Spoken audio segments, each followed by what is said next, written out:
situation is fairly good. Our last major event was we hosted APEC in 2007, and it went off relatively smoothly. And we had some demonstrations. We had no riots.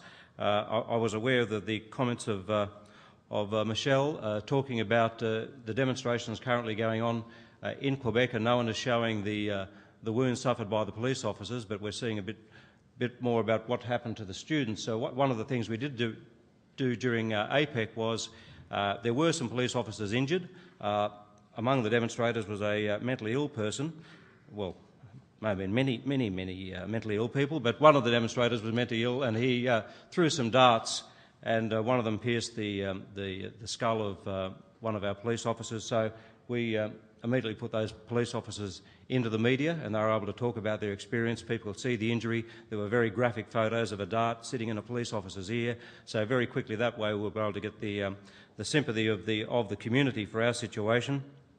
And equally, I think Mark made mention of, again, cameras in these riots showing the police situation. One of the things we did do in New South Wales back in APEC was to put our camera behind the police lines so the public could see very quickly what it was the police were confronting, and you could see the faces of the demonstrations and the anger and the spitting and the carrying on. And again, those images in the public domain, very powerful in giving an alternative view. So if you film it yourself and release to the media, you can get quite a different result, which goes to the heart of some of the things we've done in New South Wales. I was invited by the Royal Canadian Mounted Police to Vancouver a couple of years ago to talk to them about some of the things we're doing, particularly filming our own operations, putting them through a legal process and releasing those to the media very quickly.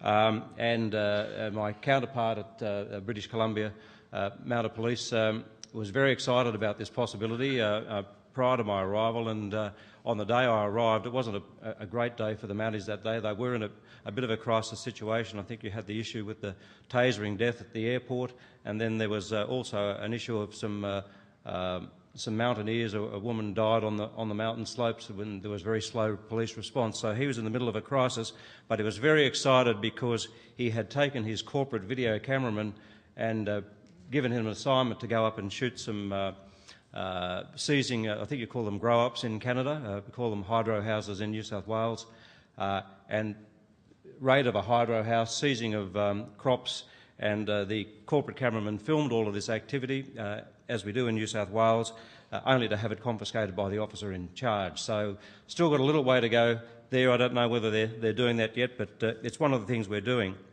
Again, Richard touched on this.